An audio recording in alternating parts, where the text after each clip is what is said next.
OpenAI, all of their tools like ChatGPT and other AI tools in general will affect the creator economy negatively, but not in the way you think. There is a key number I want you to remember: $850 billion.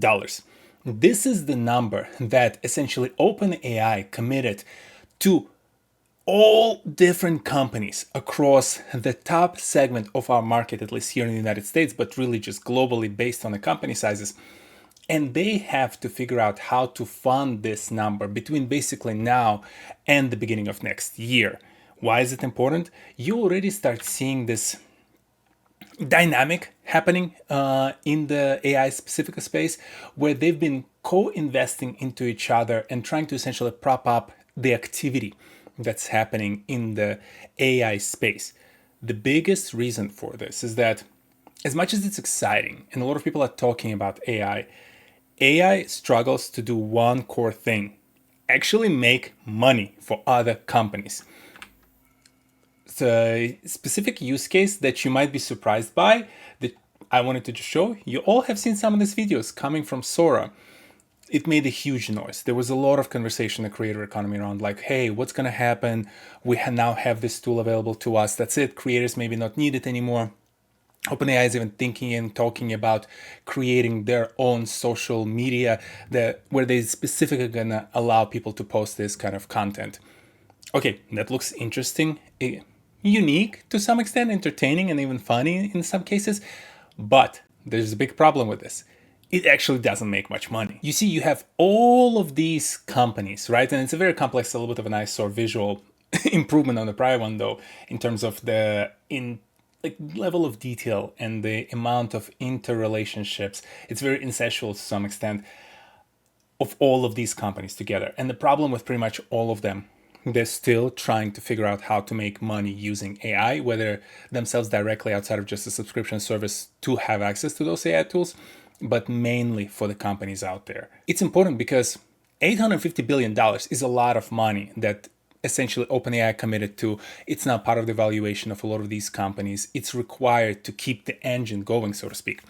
And there's been this other number around for a while that to justify all of these crazy valuations that companies like Nvidia get publicly with Oracle, with Meta, with Alphabet, and also privately for someone like OpenAI, you need to be making right now almost close to $1 trillion in ARR, annual basically revenue, across all of these clients and customers who are currently signing up for AI tools. The problem is not many really figured out how to make money. It's important for corporations to show ROI, right? Part of it is always the perception of being on the edge, so to speak, on the, using the latest and greatest tech out there, being very advanced, being a thought leader as a company. So AI plays that role, kind of like, because everyone talks about it, all the board of directors ask those corporations like, hey, are we using AI? Are we subscribing for tools that only have AI, like AI? It's all about that right now for those corporations. So they're using it, they're subscribing to it, they're spending a ton of money on these tools, but they're not really figuring out how to convert it into direct revenue. There are some smaller companies that basically create certain business models around essentially offering AI tools to other customers, especially like in the go-to-market space, in a lot of like clerical work, like paralegals use it now a lot. It speeds things up, so it decreases the cost of production of certain goods and services that those companies then deliver to their customers, but it's nowhere close to being $1 trillion or even hundreds of billions of dollars worth of incremental revenue, because all those companies could have made the same amount of money pretty much the same way that they're currently doing without AI. They're just doing it a little bit cheaper. But that cheaper statement, you have to kind of like evaluate and cross-position it against how much money they're actually spending on paying OpenAI, paying Google, paying Microsoft, paying Meta to have access to their AI models. So you have this kind of like concoction of things happening where OpenAI and other AI companies need to essentially continue to invest to keep that, locomotive going, keep the engine running. They need revenue from all of those companies, and those companies not making enough revenue. So at some point, you will see the decrease very likely in some of these corporations actually investing in AI, because they're still going to start asking questions like, hey, we're spending billions of dollars. Where's ROI? Like, why aren't we making billions of dollars plus more in revenue thanks to these tools? And to come all the way back to why I wanted to talk about a little bit Sora here as well in the creator economy. Sora was pretty much launched, and I'm not the only one making that speculation, primarily to help OpenAI to unlock another source of revenue. Because I think even Sam Altman and the rest of the team, they're seeing that there is a limit to how quickly they're going to get the revenue going through the enterprises. And because of this, they need something else out there. And that's where something like Sora is a great potential offering, right? You can offer it for extra credits, you can offer it for higher monthly subscription service.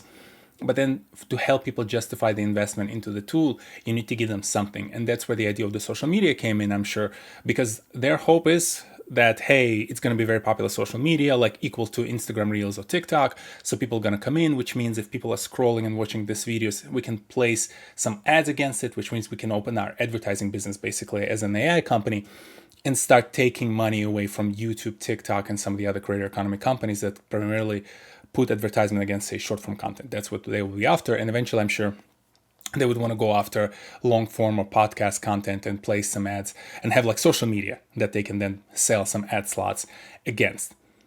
The reason why it's so hard for them right now to make money through the corporate route instead of this B2C route is because they're amazing and smart engineers and product people. But the problem right now is that they're going through something I've seen so many other startups go through. And it's crazy to think of OpenAI still as a startup, but it's a relatively young company in the sense of like how they're commercially trying to pursue things. The hardest junction for any young company, young in the sense of their maturation into being very much like product driven to sales driven and being able to kind of like generate substantial amount of revenue from the enterprise accounts, so becoming almost like B2B company, business to business selling company, the hardest switch over, that junction point, is figuring out how do you navigate from being product-led company, which they are right now, to being more go-to-market sales-driven company, and figuring out the product market fit, figuring out how to sell, who do you need to talk to, what the sales process looks like. So it's very hard. It's actually very hard for any company, let alone someone like OpenAI. So it's almost like they have to start to reconsider how and who they hire to then help them achieve these results on the enterprise level, because B2C will only take them so far, in my opinion. But the problem with B2B, business to business sales, is that when you sell this kind of services into the businesses need to see some sort of ROI, as I've said earlier, on their investment, so that then they can justify and say, hey, yeah, we're going to continue buying more from you, OpenAI, which doubles pretty much the entire process, because not only you have to sell to them, which probably will take like 3 to 6 months on average, also those companies then need to figure out how to incorporate it in the product, how to incorporate it in their business plan, how to incorporate it in their sales compensation. There's so many different puts and takes. It's going to take them another like 6 months to 12 months probably to really become sufficient enough when they say, hey, now OpenAI's, say, data models are part of our offering, and this is what we're selling. Granted, it's been already happening. It's not like it's going to have to happen from now on for the next 12 months. It's been slowly happening. But what I'm trying to say is that it's a lengthy process to get there. And it's not fast enough for someone like OpenAI to, again, find money right now to fund all of these investments, almost like $1 trillion worth of investment that they promised for next year. So you take all of this together and you start all of a sudden realizing that, hey, there might be some cracks in the system when it comes to what OpenAI promised and what is currently incorporated in the valuation of all these companies and what they can actually deliver and where they are in that entire cycle. So coming back to this visual, all of a sudden you now realize is that as much as we've been talking about kind of like OpenAI right now, or there's actually, I think, better visual. I like this visual a little bit more because it's a little bit easier to read. You all of a sudden start realizing is that OpenAI's success is paramount for this industry, because NVIDIA, that is currently the most valued company in the world, like 4.5 trillion, plus or minus, depending on when you watch this video, their valuation is largely propped on the fact that these guys are buying those billions and billions of GPUs, right, from NVIDIA. And then you have, again, Oracle, who is also right now popping off, and like Larry Ellison, right, the CEO and co-founder of Oracle, who is like, became, I think right now, and still is the richest person in the world, based on the fact that, again, OpenAI invests in them, because Oracle then will hopefully keep buying GPUs from NVIDIA. And then again, you cycle back to some of the other larger companies, right? Someone like Microsoft, they also need NVIDIA card. Google, they also need some NVIDIA cards to kind of justify all of these different infrastructural investments. And for them to be successful, again, in the current economic environment in the B2C world, it's going to continue to be hard. And we've discussed not only because of Sora and the fact that it's not the kind of social media that people will follow, but also with the fact that people forget that the current generation of digitally native individuals, like, they smell BS pretty quickly and they scroll through it. And they also don't necessarily have any incentive to be on those social medias where it's purely AI play, right? And then you kind of like come back to the subscription service and you say, okay, but then all the individuals can continue subscribing to, ChatGPT and all these other services from like Microsoft, from Google, from Meta. But the problem there is also what you're seeing in the current economic environment. With implementation of AI tools, some of these corporations do the layoffs because they realize like, hey, we can potentially hire less people. That augments the current consumer sentiment where people are not confident in the future. They're not confident in their ability to afford the same things they can afford today. So they cut their spending. And guess the kind of cut, the kind of spending they try to cut? Subscription services, which comes back to the fact that OpenAI, by essentially incorporating their tools with all of these corporations, potentially generate layoffs that affect the spending of people and general sentiment across the users, which then affects them back. So it's almost like this vicious loop for them where they might be making more money on the enterprise level, but they start making less money on the B2C level. So business to customer, right? Like selling directly to customers, all these subscriptions. So again, you have this like shaky environment happening between all of these companies. And the big problem with this, and the reason why I said you're thinking about effect on the creator economy, maybe from the perspective of the tools that someone like OpenAI offers and the fact that we no longer will need creators. I actually think about it on a more fundamental level of the fact that Google is arguably the parent owner, right? The Alphabet, the parent owner of YouTube, which is kind of like the biggest core, crown jewel of the entire creator economy. Them doing well is imperative for us to have access to the tools and the services and a lot of other great things that YouTube provides. Google feels a pinch from the fact that this market is not heading in the right direction and they start cost cutting, which might affect the service quality on YouTube, which might affect the amount of things and tools that we get incrementally, and also will generally affect the entire sentiment in the world, with companies also starting to spend less, which means less brand deals, less spend on ads, which means less AdSense revenue for all of us. So all of this again hinges on the fact that people need to be confident in the economic environment in the stock market. Where does this go then? And hey, OpenAI is private, so we should be good, right? The problem is with all of this interconnectivity is that you have a lot riding on the success of these companies, and the success of those companies rides a lot on the success of AI. If you look at S&P 500, right, which is one of those big primary kind of like reflection, say, of economic environment. I have my bone to pick with public markets and they don't reflect the reality of economic environment, but battle for another day.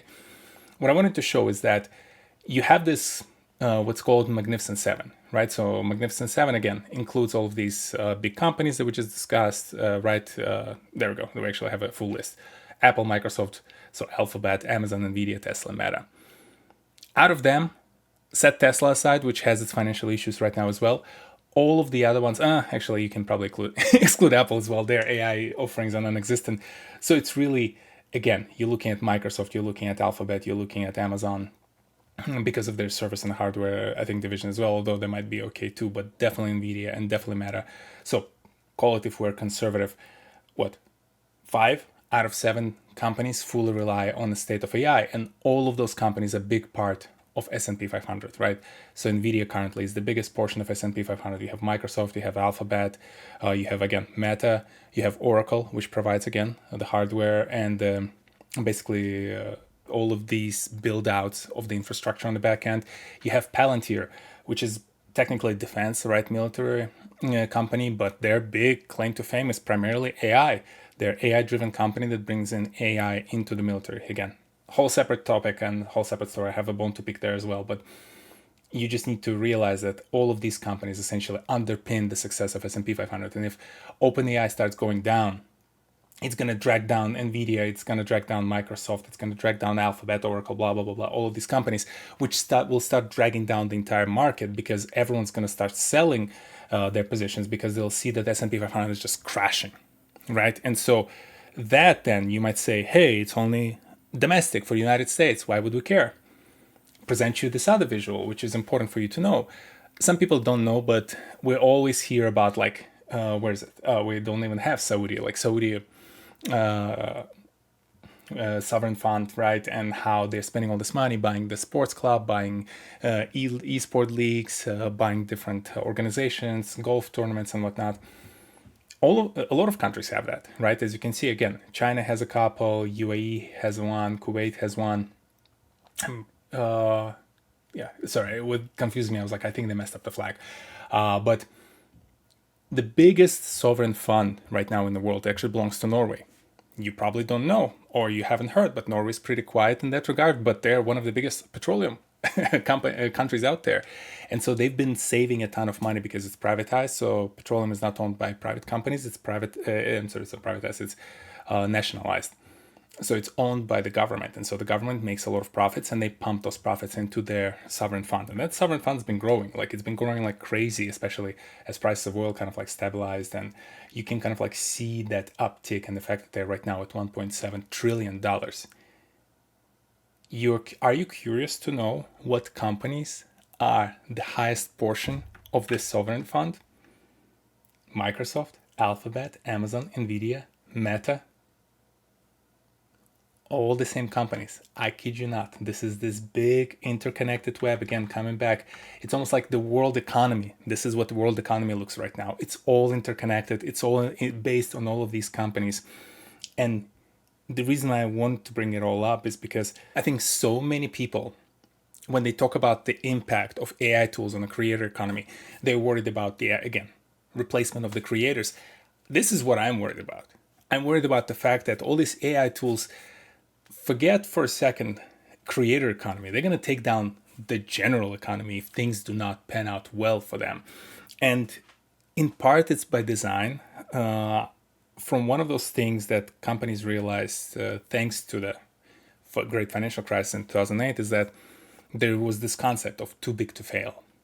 If you grow big enough, if you put your tentacles as a company into enough parts of the economy, it will be imperative for the governments to keep you, to prop you up as a company, because if you fail, as I described, you're going to take down economies with you. And in my opinion, this is one of the genius, I think, of Sam Altman, whether it's on purpose or whether it's by design or accidentally. They are now that. They're too big to fail for the global economies. No matter how much they're going to be pumping money into Sora, into ChatGPT, into all these other tools, they still have that problem of product market fit and go-to-market being sales-driven and really building out the enterprise businesses. They need that. You will not make as much money as you'd like just doing B2C and the subscription services. You need the enterprise side of things. You potentially need the ad space, and you might want to go take a slice of a pie from the social media companies and the creator economy, but you need to keep growing from the perspective of OpenAI to justify all of those investments. I don't see the clear path right now for them to do that. And this is where my concern is that they will affect us negatively in the creator economy, but because the economies will be affected and the spend will be affected, and with that, the corporations' interest in investing in the creators and the creator economy will come down. So again, it's not going to be creativity. It's not going to be us being replaced. It's the fact that we're going to be potentially running low on the investments from all these other companies that will be feeling pain from the stock market perspective, and CFOs getting conservative because of the fact that someone like OpenAI missteps. And misstep can come in the fact that they will delay a bunch of these investments. Say, come beginning of next year, they'll say, hey guys, we don't see the path to stay true on these investments, so we're going to have to delay. That's going to affect negatively all of these companies because all these companies expect the orders to come through, right? So they're going to start probably making some deals or something to justify and book the revenue so that they can show positively. They're public companies. They have to report every quarter on their results. And if they will not show it for a couple of quarters, analysts will start getting, trigger happy to downgrade some of these prospects, which means, again, economy coming down. The other misstep might be if you'll start hearing either OpenAI shutting down any new hiring or potentially even doing some layoffs. Either one of those two will be like systematic shock through the entire economy here in the United States, but also globally. because all these companies will all of a sudden realize, like, wait a second, if OpenAI is decreasing their spend or delaying their spend, to my earlier example, something is wrong in the system. And the moment you set off this kind of small alarm, people start selling and panicking, because that's my bigger gripe with public markets. They're very emotional, and they will react emotionally to something like this. So you kind of like see this on the horizon and you hope this will not happen. And I think there's one chance, besides all of this financial engineering and all these companies inter-investing into each other, there's one last piece that might actually positively affect this industry. Trump administration already owns equity stake in Intel, MP Materials, Lithium Americas, which again, you have your kind of like AI and chipsets. You have, this is rare earth materials, if I recall correctly. I suspect Trilogy Metals is the same thing in US Steel, because it's US Steel, so they're kind of like propping that up as well. I can see if Sam Altman drags this situation deep enough, which probably like midpoint of 2026, it will be imperative for the Trump administration and Republican Party here, who's currently in control of all the governmental branches in the United States, to ensure nothing shaky happens in the economy, because the midterms are coming in November of 2026, which will potentially reshape Trump's ability to push his policies. Other corporate interests who are invested in him and his party right now, they're all interested in making sure those midterms are again won by Republicans so that they retain the power. If things go south enough in the markets, that will affect the outcomes of the election and very likely will swing it in the direction of the Democrats, which means Democrats take over both, potentially House and Senate. And if they do somehow take over both of those, Trump will pretty much be stopped from doing many other things for the rest of his second term. And because of this, I think part of Altman's strategy, and this is pure speculation on my part right now, it can be that he doesn't need to figure out how to last through the next few years. He just needs to figure out how to last through like the beginning to middle, really, middle of next year, so that then, coming back to the point of being too big to fail, it will be very important for the current party in rule in the United States to ensure OpenAI has anything and everything they need to not fire anyone, to not stop hiring, to not stop investing, to essentially continue to grow so that the markets don't panic right before the election. And this is what I think is likely scenario in all these outcomes. Like, I don't think they will solve, and who knows, they'll prove me wrong in the next few months, maybe beginning of the 2026, but I don't see them solving B2C problem yet. It's a tough one. You need to grow it. You need to spend a lot of time. It doesn't happen overnight. It's definitely not going to happen in the next few months.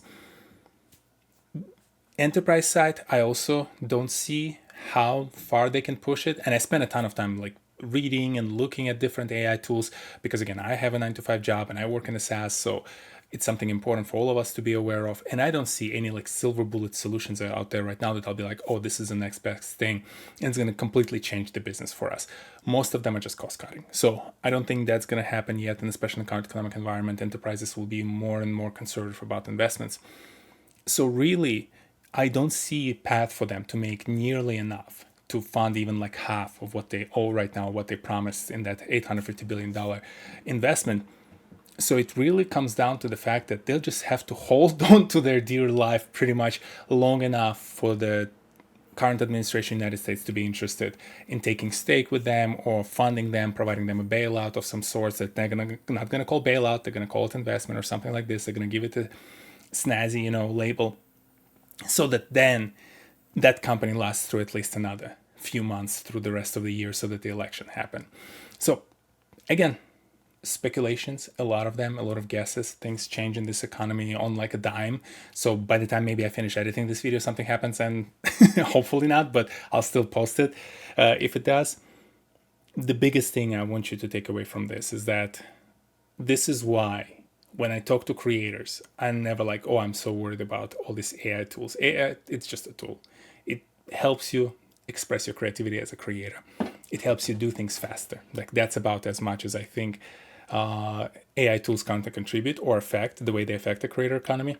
Everything I've discussed here is what you need to be worried about when it comes to actual negative impact on the creator economy from all these AI tools. Let me know in the comment section below if you agree or disagree, and I'll see you next Saturday. Peace.